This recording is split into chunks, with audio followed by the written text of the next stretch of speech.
ইলোরা ভারতের মহারাষ্ট্রে একটি অসাধারণ স্থান, যেখানে হিন্দু, বৌদ্ধ এবং জৈন ধর্মের শিল্প ও স্থাপত্যের চিত্তাকর্ষক মিশ্রণ।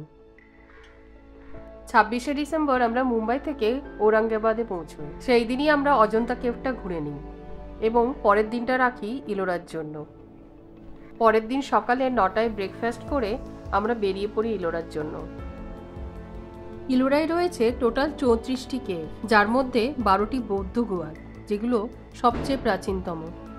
17টি হিন্দু কেভ রয়েছে, যার মধ্যে অভয়ারণ্য সহ শিব, বিষ্ণু, দেবী দুর্গার চিত্র সজ্জিত।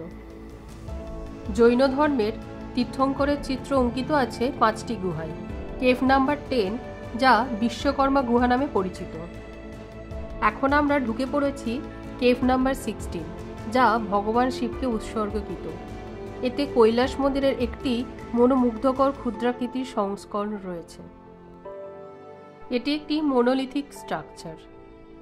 একটি বেজাল রককে খোদাই করে বানানো হয় এই মন্দিরটি, এবং খোদাই করা হয় আপ টু ডাউন। ভাবতে অবাক লাগে না? 1500 বছর আগে মানুষ কিভাবে বানিয়েছিল একটা পাহাড়কে কেটে এই বিশাল বড় একটা মন্দির। এই কৈলাস টেম্পলটি প্রায় 60,000 স্কোয়ার ফিট এরিয়া জুড়ে অবস্থিত, তা প্রায় 164 feet deep, 109 feet wide and 98 feet high. মনে করা হয় কৈলাস টেম্পলটি তৈরি হয়েছে 8th সেঞ্চুরিতে রাষ্ট্রকূট রাজা প্রথম কৃষ্ণের তত্ত্বাবধানে। মন্দিরের দেয়াল এবং স্তম্ভগুলি দেবতা, পৌরাণিক প্রাণী এবং রামায়ণ মহাভারতের মতো হিন্দু মহাকাব্যের কাহিনীগুলি খোদাই করা আছে। শিব, পার্বতী, বিষ্ণু এবং অন্যান্য দেবতাদের মহাজাগতিক দৃশ্যগুলি এবং ঐশ্বরিক শক্তির থিমগুলি চিত্রিত আছে।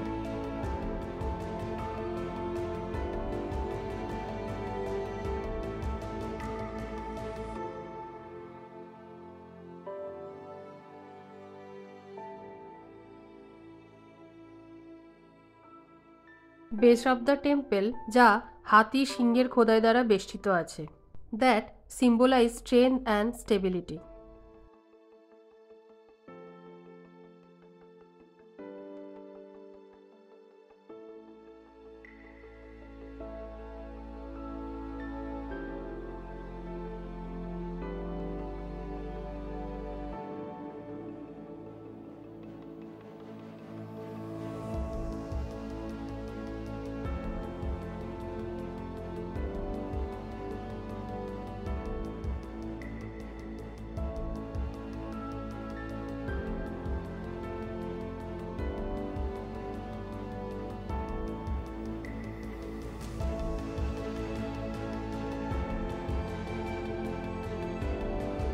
বলা হয় যে এটা সম্পূর্ণ করতে 7,000-এরও বেশি শ্রমিক কয়েক দশক ধরে কাজ করেছিল।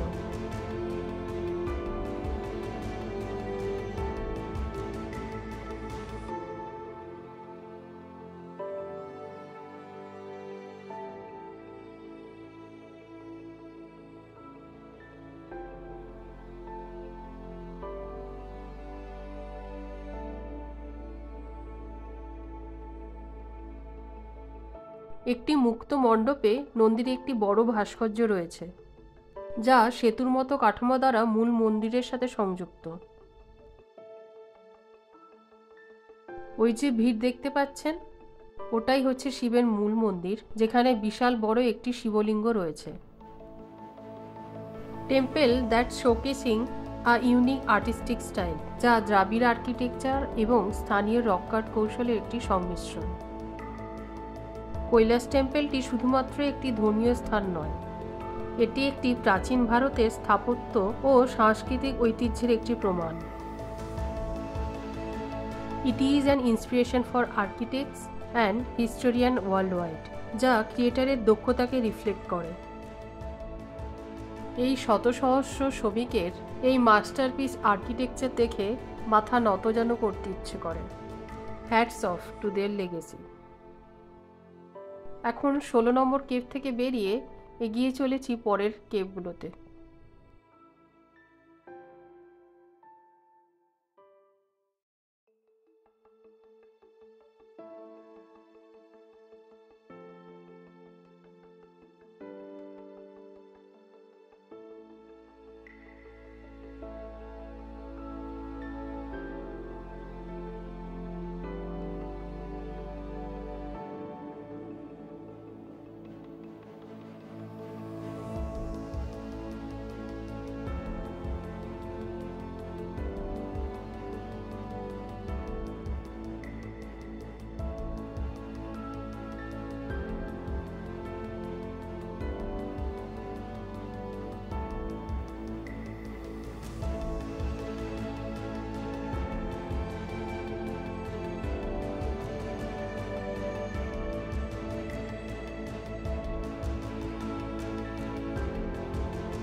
অজন্তা কেভের মতো ইলোরা কেভও আমাদের মন এবং হৃদয়কে স্পর্শ করেছে।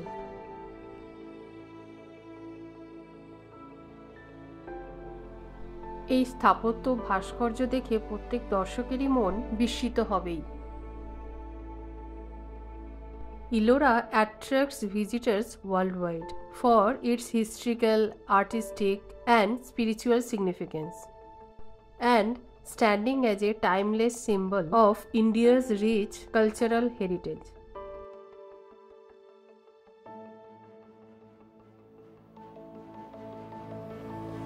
অবশেষে আমাদের বাড়ি ফেরার পালা।